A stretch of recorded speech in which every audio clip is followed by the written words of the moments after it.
ચલો ready start. હાલના કેસમાં ગુનાવાળી જગ્યાના પંચ સાહેદોએ મુદ્દામાલ કબજે કર્યા અંગેના પંચ સાહેદોએ તથા અન્ય સ્વતંત્ર સાહેદોએ ફરિયાદ પક્ષના કેસને સમર્થનકારી પુરાવો આપેલ નથી.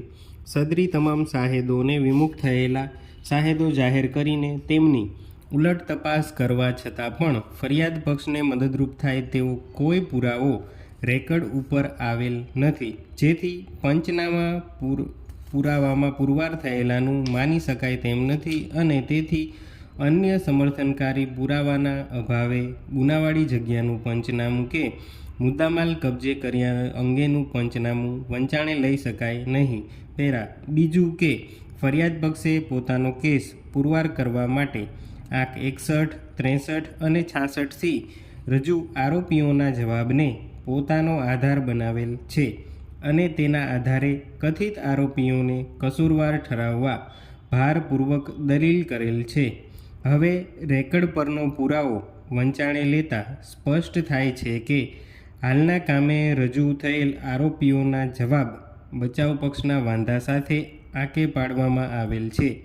હવે કેસની હકીકત મુજબ સદરી જવાબ ફરિયાદી તથા સાહેદ દ્વારા પોતે લેવામાં આવેલ હોવાનું રેકર્ડ પરની હકીકત પરથી ફલિત થાય છે, જેમાં રૂબરૂમાં ફરિયાદીની તથા સાહેદ મામલતદારની તથા કથિત આરોપીની સહી છે. જો કે Kashmira Singh versus state of Madhya Pradesh 1952 AIR 159ના ચુકાદામાં નામદાર સર્વોચ્ચ અદાલતે ઠરાવેલ છે કે સહ આરોપી સામેની આરોપીની કબૂલાત એ પુરાવો નથી અને આવી કબૂલાત ભારતીય પુરાવા અધિનિયમની કલમ 3 મુજબ પુરાવાની વ્યાખ્યામાં પણ આવતી નથી. આવી કબૂલાત નબળા પુરાવાથી વિશેષ કાંઈ નથી.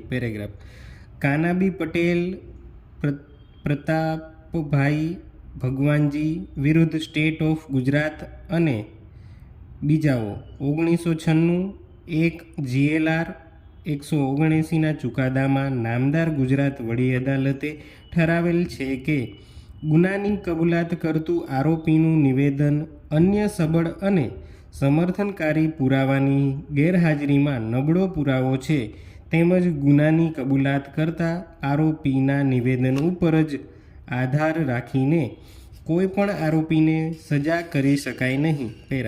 આમ ઉપરોક્ત ચુકાદાના પરિપ્રેક્ષ્યમાં અન્ય સમર્થનકારી પુરાવો રેકર્ડ ઉપર આવેલ ન હોય, માત્ર આરોપીઓના જવાબના આધારે તેને સજા થઈ શકે નહીં. આમ સદર કેસમાં કથિત આરોપીઓની આક્ષેપિત ગુનામાં સંડોવણી સાબિત કરવામાં ફરિયાદ પક્ષ સદંતર નિષ્ફળ નીવડેલ છે. સદર કેસમાં ગેરેજની માલિકી કે કબજા ભોગવટા સાથે આરોપીને સાંકળતો કોઈ પુરાવો રેકર્ડ ઉપર આવેલ નથી.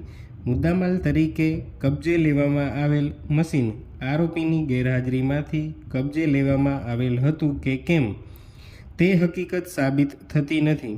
મુદ્દામાલ મશીનની માલિકી આરોપીની હતી તેવું પણ સાબિત થતું નથી. આરોપીએ તેમના પોતાના વાહનમાં ગેસ પુરાવા માટે ગેસના બાટલાનો ઉપયોગ કરેલ હતો કે કેમ, ગેસના બાટલા પોતે લઈ ગયેલ હતા કે કેમ, આરોપીની ગેરેજમાં ગેસના બાટલામાંથી વાહનમાં ગેસ પુરાવેલો કે કેમ તેવી કોઈ જ હકીકત સાબિત થતી નથી. સ્ટોપ.